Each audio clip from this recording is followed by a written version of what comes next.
हे कृष्ण करुणा सिंधु दीन बंधु जगत पते गोपेश गोपी कांता राधा कांता नमोस्तुते विधात हरति धरि हरि रूपा अभूषण बहुपद पीतयनूपा श्यामल गहत सरभुजचारी स्तुति करत नयन भरि बारी देखी राम मुनियावत हरसी दंडवत की स्वागत पूछी पीता पटा प्रभु गए धन गगरी।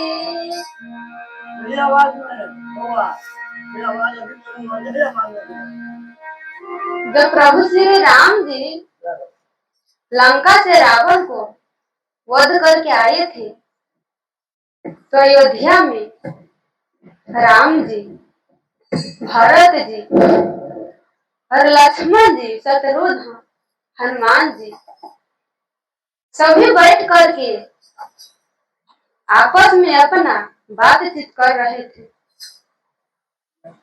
तो उसी समय सनकादिक ऋषि आया। प्रभु श्री राम जी सनकादिक ऋषि को देखा तो सिंहासन से उठा और चरणों पर गिरकर प्रणाम किया और बैठने के लिए अपना पीताम्बर बिछा दिया। तो कोई व्यक्ति कह सकता है प्रभु होकर के सनकादिक ऋषि के प्रणाम क्यों किए? प्रणाम इसीलिए किया कि वो समय प्रभु घिरस बना हुआ था, घिरस का धर्म निभाया। इसीलिए हर घिरस का यही धर्म है। साधु संत के देखिए तो पहले श्रद्धा भाव से प्रणाम कर, फिर स्वागत पूछ कर, आदर सत्कार कर कर उसका सेवा कर। एक बार रघुनाथ बुलाए अगुर द्विजपुर बहसी सब आए। एक बार प्रभु श्री राम जी ब्राह्मण को, गुरु वशिष्ठ जी को, सारे नगर निवासी को बुलाया। कहे नगर निवासी मेरी बात सुनो। यह बात हृदय में कुछ ममता लाकर नहीं कहता हूँ, ना नीति के बाद कुछ कहता हूँ और न इसमें कुछ प्रभुता ही है। इसीलिए सभी आदमी ध्यान देकर सुनो। यदि अच्छा लगे तो इसके अनुसार चलना। वही मेरा सेवक है, वही मेरा प्रियतम है जो मेरा आज्ञा के पालन करे। यदि मैं कुछ अनीति के बात कहूं तो मुझे सारा भय संकोच छोड़कर एक टके रोक देना। प्रभु क्या कहा? बड़े भाग्या मनुष्य तन पावा असुर दुर्लभ सब ग्रंथ ही गावा। प्रभु कहा कि मनुष्य का शरीर बड़े भाग्य से मिलता है। इस शरीर के लिए देवता भी तरसते हैं। ऐसा शरीर पा करके जिसने अपना परलोक ना बना लिया है वो परलोक में जाता है तो बहुत कष्ट पाता है, वहां सिर पीट पीट के पछताता है। इसी पर एक कथा है। हरिपाल नाम के एक भक्त था। उसका परिवार में कोई नहीं था, सिर्फ एक पत्नी और एक स्वयं अपने था। देखिए, हर आदमी को चाहिए कि अपना गुरु जी के पास जाए और गुरु जी से कहे, हे गुरु जी, हमारा कल्याण कैसे होगा? हम क्या करेंगे तो हमारा कल्याण होगा? हमें मार्ग बताइए। जैसे अर्जुन, कार्पण्या दोषो पहत स्वभावः पृच्छामि तां धर्म समुढ़ता। अर्जुन कहता है, हे प्रभु, मैं आपका शरण में हूँ, आपका शिष्य हूँ। मैं नहीं जानता हूँ कौन धर्म है, कौन धर्म है। हम आपका शिष्य हूँ, आप मुझे ज्ञान दीजिए। इसी प्रकार से हरिपाल एक दिन अपना गुरु जी के पास गए। कहा, गुरु जी, गृहस्थ मार्ग में रहते हुए बहुत आसान तरीका से प्रभु की प्राप्ति कैसे होगा? उसका गुरु जी कहा, साधु संत की सेवा कर। साधु संत को सेवा से प्रभु ऐसे खींचे चले आते हैं, जैसे यदि गाय के कहीं ले जाओ, कितना डोरी खींचो, कितना खींचो, वो नहीं जाएगा। यदि उसका बच्चा के आगे आगे ले चलो तो गाय के खींचना नहीं पड़ेगा, गाय स्वयं चलेगा। ठीक उसी प्रकार से जब साधु संत प्रसन्न हो जाएगा तो प्रभु को बुलाना नहीं पड़ेगा, प्रभु स्वयं आएगा। अब तो हरिपाल उसी दिन से नियम ले लिया कि हम रोज साधु संत की सेवा करेंगे, भंडारा करेंगे। हरिपाल की वैभव राजा के समान था। सेवा करते करते सारा लुटा दिया। पहले तो उसका घर में जो वैभव था, रुपया पैसा, सारा समाप्त कर दिया। फिर खेत बचा, सारा के सारा खेत भी बिका गया।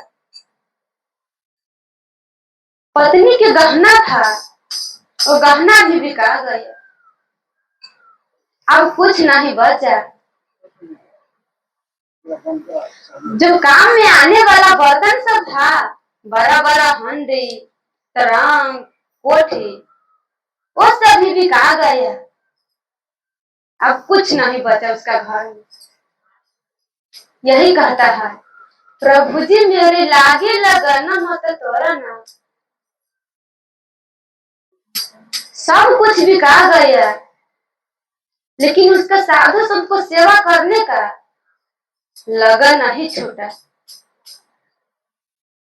अब हरिपाल कर्जा उठाने लगा। बाजार में जाते थे तो किसी से उधार दाल ले लेते, किसी दुकानदार से चावल ले लेते, किसी से आटा ले लेते। ऐसे उधार ले लेकर भंडारा करने लगा। करते रहा, करते रहा। एक दिन गया तो सभी दुकानदार वाला अपना अपना उधार मांगने लगा। कहा, हरिपाल, हमारा दाल दो, हमारा चावल दो, हमारा आटा दो। अब तो हरिपाल के पास कुछ नहीं था। हरिपाल कहा, हम तो साधु संत के भंडारा कर दिए, अब साधु संत से मांगो। अब दोनों हाथ से लुटाया जाए। रहने का व्यवस्था कहीं से ना हो तो कुबेर का धन भी समाप्त हो जाएगा। ये तो हरे पल था। हम तो साधु संत के पवा दिए, उसको से मांगो। कहा ले गया तू और मांगे साधु संत से। अब सभी दुकानदार वाला पंचायत बैठाया, सभी ने विचार कर लिया कि हरि पाल के दाना आज से बंद। सभी ने बंद कर दी। अब हरि पाल घर पे आए, सोचा चोरी करेंगे। देखिएगा, कोई आदमी कह सकता है कि हरि पाल चोरी करके भंडारा किया, सेवा किया, तो हम भी आज से चोरी करके सेवा करेंगे। कर सकते हैं, लेकिन कबीरा खरा बाजार में ले लो काठी हाथ, जो घर फूके आपनो सो चले हमारे साथ। देखिए, हरे पर चोरी करने से पहले अपना सर्वस्व लुटा दिया, फिर कर्जा लिया, कर्जा से भी नहीं हुआ तब चोरी किया। अब हरे पर चोरी करने लग। चोरी भी किसका घर में करते थे? जिसका घर में बहुत धन संपत्ति हो, लेकिन एक भी पैसा कभी नहीं दान करता हो, उसी के घर में करते थे। उस पर भी दया सोचते थे, ये तो कभी अपना पैसा दान नहीं करेगा और इसका पैसा को लेकर के साधु संत को सेवा कर देंगे तो इसका भी कल्याण हो जाएगा, इस भाव से करते थे। एक दिन हरिपाल एक वैश्य के यहाँ चला गया। चोरी करने के लिए जाते थे, एक बड़ा चादर ले जाते थे, उसी में दाल चावल आटा सब बांध के लाते थे। तो उस वैश्य के यहाँ गया और चादर में सभी सामग्री बांधने लगा तो हड़बड़ हड़बड़ की आवाज हुआ। तो उस वैश्य के बेटी जान गया, कहा पिताजी पिताजी, हमें लगता है इस घर में कोई चोर आया है। तो वैश्य ने क्या कहा? कहा बेटी चुप चुप, कोई चोर नहीं है, ये हरिपाल होगा। हम उसी के लिए गेट खोले छोड़ा था। अरे वो हमारा धन को ले जाएगा और साधु संत को भंडारा कर देगा तो हमारा धन पवित्र हो जाएगा। जब ऐसा सुन लिया हरिपाल, जैसे सुना तो वहीं पे चादर भी छोड़ा, सारा सामग्री छोड़ दिया और भाग गया। चला गया अपना घर पे। जब सुबह हुआ तो वैश्य हरिपाल के यहाँ गया। हरिपाल, हमसे क्या भूल हो गया जो हमारे यहाँ के अब कुछ भी स्वीकार नहीं किया? तो हरिपाल कहा, हम नहीं जानते थे आप प्रभु का भक्त है। हम तो विमुख के यहाँ के चोरी करता हूँ, आप भक्त है। हम भक्त के यहाँ के चोरी करेंगे तो हमारा प्रभु हमसे नाराज हो जाएगा। यदि आपका श्रद्धा है तो आप भी कीजिए। इतना कहा तो वैश्य चला गया। अब हरिपाल दोनों पति पत्नी घर में आया। विचार करने लगा दोनों कि साधु संत के भंडारा कैसे होगा। इतने में एक हजारों संत आ गए। अब तो हरिपाल के पास कुछ नहीं था। 1000 संत आ गया तो भी हरिपाल क्या कहा बाबा आप लोग मुंह कान धो करके स्नान कीजिए, जब तक मैं भोजन की व्यवस्था करता हूँ। और घर में गया और दोनों पति पत्नी रोने लगा। पति के रोते हुए देखकर पत्नी को अच्छा नहीं लगा। पत्नी कहा स्वामी अब भंडारा क्यों करते हो, प्रभु के खुश होने के लिए न करते हो। तब प्रभु के पुकारिए, वही कोई उपाय निकालेगा। कहा ठीक। दोनों पति पत्नी प्रभु से प्रार्थना करने लगा। क्या कहा, मेरा कोई न सहारा बिना तेरे, घन श्याम सावरिया मेरे। कोई न सहारा बिना तेरे, घन श्याम सावरिया मेरे। सहारा बिना तेरे, घन श्याम सावरिया मेरे। घन श्याम सावरिया मेरे।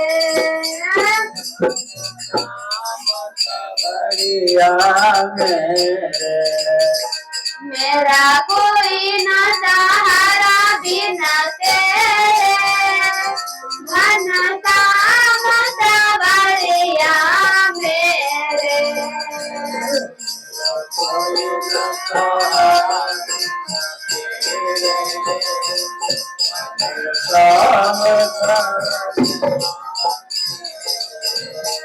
वो मेरे तारो रयन है, मेरे तारो रयन है।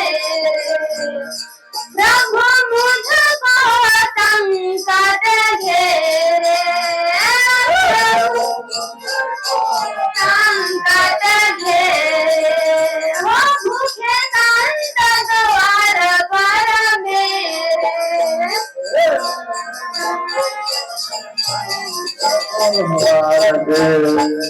मेरा कोई न सहारा बिना तेरे, घन श्याम सावरिया मेरे।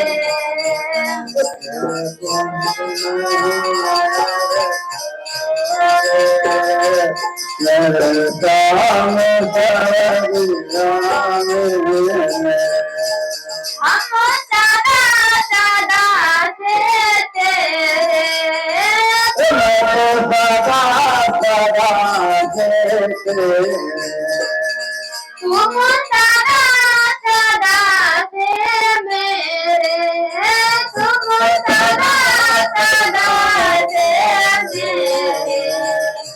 अब भटक चुका बहु तेरे, घन श्याम सावरिया मेरे। अब भटक चुका बहु तेरे, घन श्याम सावरिया मेरे। जब ऐसा पुकार किया प्रभु सुन लिया। अब प्रभु क्या किया, प्रभु सेठ के भेष बना लिया, मुकुट पहन लिया, करधनी से पहन लिया, माला पहन लिया, आने लगा। रुक्मणी माँ देखा, कहा प्रभु कहाँ जाते हो। तो प्रभु कहा हमारा एक भक्त है, उसका दर्शन करने जाता हूँ। देखिए दर्शन करने जाता हूँ, दर्शन देने नहीं, ऐसा भक्त माँ कहा हम भी चले। कहा चलो ठीक, लेकिन गहना बहुत पहन लो। अब प्रभु और रुक्मणी माँ सेठ सेठानी का भेष बना ली और बहुत ज्यादा गहना पहन ली, चल दी। अरे हरे पार प्रभु को पुकारते हैं, मेरा कोई न सहारा बिना तेरे। और प्रभु हरे पाल के मन में प्रेरणा कर दिया, चिन्हियों से चोरी की व्यवस्था करो। तो फिर हरे पाल के मन में आया, अभी तो दिन है, चोरी तो रात में होता है। तो कहा कोई बात नहीं, रात में चोरी होता है तो दिन में डकैती कर लो। अब बेचारे हरे पाल की क्या दोष, पूर्व प्रेरक रघुवंश विभूषण जैसे प्रेरणा किया वैसे हरे पाल एक लाठी ले लिया और जंगल के रास्ते में आकर बैठ गई। सोचा आज कोई भी आएगा बस प्रभु का भक्त ना हो, उसका सारा माल पानी लूट लेंगे। अब प्रभु और रुक्मणी माँ वहीं से आ रहे थे, यानी हरे पाल बैठा हुआ था। जब छम छम की आवाज सुना हरे पाल तो देखा, तो सबसे पहले देखा चंदन है नहीं है, तुलसी के माला है नहीं है, इसीलिए प्रभु पहन के नहीं आए थे। जब कुछ नहीं था तो हरे पाल बहुत खुश हुए, कहा इसका तो सारा माल पानी हड़प लेंगे। इतने में प्रभु ने सेठ कहा वो भाई हमें बहुत डर लगता है। हम सुने हैं इस जंगल में एक हरे पाल नाम के डाकू रहता है, हमें इस जंगल के पार करा दोगे? हरे पाल कहा हाँ अवश्य करा देंगे, आप ही जैसा आदमी की सहायता के लिए तो हमारा जन्म हुआ है, लाइए करा देता। अब प्रभु का तैची ले लिया, पेटी ले लिया, संदूक ले लिया और चलने लगा। चलते चलते जा रहा था, प्रभु रुक्मणी माँ को क्या कहा, अरे तू कही थी हमारा बहन को तबीयत खराब है, वो ठीक हुआ? फिर से कहा, अरे तू कह रही थी हम लाल वाला साड़ी लेंगे, चलो आज खरीद देते हैं। फिर से कहा, अरे अरे हमारा बड़ी तेज के भूख लगा है, चलो घर आज आलू के पराठा बनाना। जब ऐसा हरि पाल सुना तो मन में सोचा, मोहनी सब सोवनिहारा देखहु सपनयन कपरकारा। हरि पाल सोचा ये दोनों तो एकदम से मुंह में फंसा हुआ बुझाता, पूरे से संसारी है, इसका लुटने में कोई आपत्ति नहीं है। अब थोड़ा दूर गया, हरे पाल सारा सामान पटकी और लाठी भाजने लगा। कहा दोनों आदमी सारा के सारा गहना उतारो, नहीं तो दोनों को सीधे ऊपर बैठा देंगे। अब तो प्रभु की लीला था, प्रभु थर थर कांपने लगा, रुक्मणी माँ भी कांपने लगा और सारा गहना उतारने लगा। सारा उतार दिया, सिर्फ एक अंगूठी बचा। हरि पाल क्या कहा अंगूठी भी निकालो। माँ कहा ये हमारा सुहाग का निशान है, सारा गहना तो उतार दिए, एक अंगूठी है इसे छोड़ दो। हरि पाल कहा नहीं नहीं, इससे तो साधु संत के भंडारा कितना दिन चलेगा। निकालो नहीं तो हम अपने से निकालेंगे। अब हरिपाल अपने से निकालने लगा।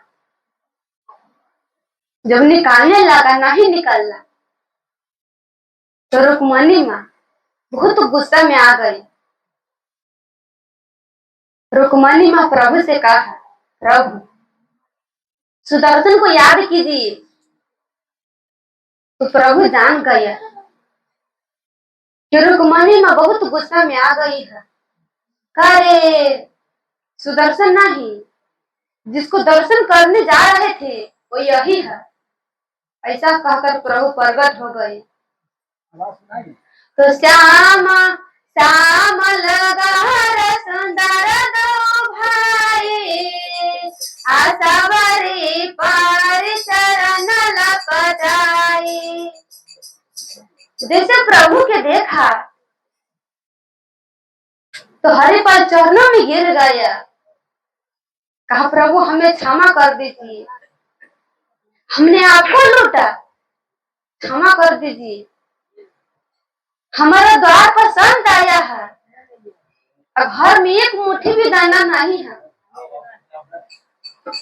कर्जा भी लिए, उससे भी नहीं हुआ। हम चोरी की व्यवस्था की। कहा, ये तुम कोई गलती काम नहीं किया है, तू जो किया है अच्छे किया है। चोरी भी किया है तो विमुख के यहाँ के किया है। अबे सारा गहना लो और अपना घर पे जाओ। अब इसी से तुम अपना जीवन भर भंडारा करना। हरिपाल कहा, हमारा घर पे चलिए, हमारा दर्शन दे दिए, हमारा पत्नी को भी दे दिए। हमारा पत्नी ने कहा था कि प्रभु के पुकारिए। अब प्रभु हरिपाल के संग में हरिपाल के घर पे गए, पत्नी को भी दर्शन दिए, फिर भंडारा बना। पहले प्रभु को पवाया, फिर सभी संतों के पवाया।